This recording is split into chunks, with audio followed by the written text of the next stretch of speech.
Year after year, Sri Lankan migrant workers have been subjected to exploitation and human trafficking.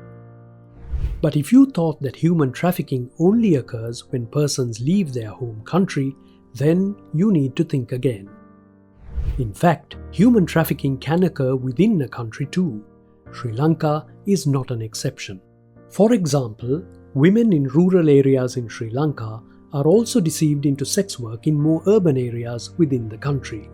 Before going into the details, let's look at what human trafficking is. We recognize humans as being trafficked when threat or use of force or other forms of coercion, fraud or deception are used to recruit, transport, transfer or receive persons or children.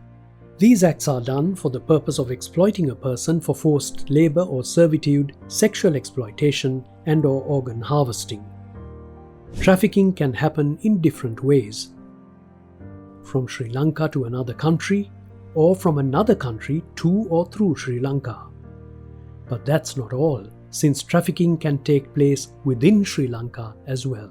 Available sources report that the common types of human trafficking in Sri Lanka are forced labor and sexual exploitation. Forced labor may include various forms of coercion or deception, such as confiscation of victims' identity documents, withholding of wages, or forcing victims into excessive overtime. Victims of sexual exploitation can also be subjected to commercial sex work in brothels, spas, and massage parlors. Now let's look a little more at the situation in Sri Lanka.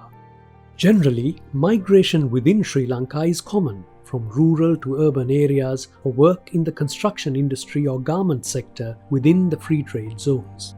As of Sri Lanka's most recent census in March 2012, more than 806,000 people are internal migrants who live outside of their district of birth. Although a large number of Sri Lankans are internal migrants, less attention is paid to problems faced by internal migrants, which can include situations of human trafficking. Furthermore, there is a serious lack of data on the prevalence of this problem. The issue of human trafficking within Sri Lanka deserves more prominence.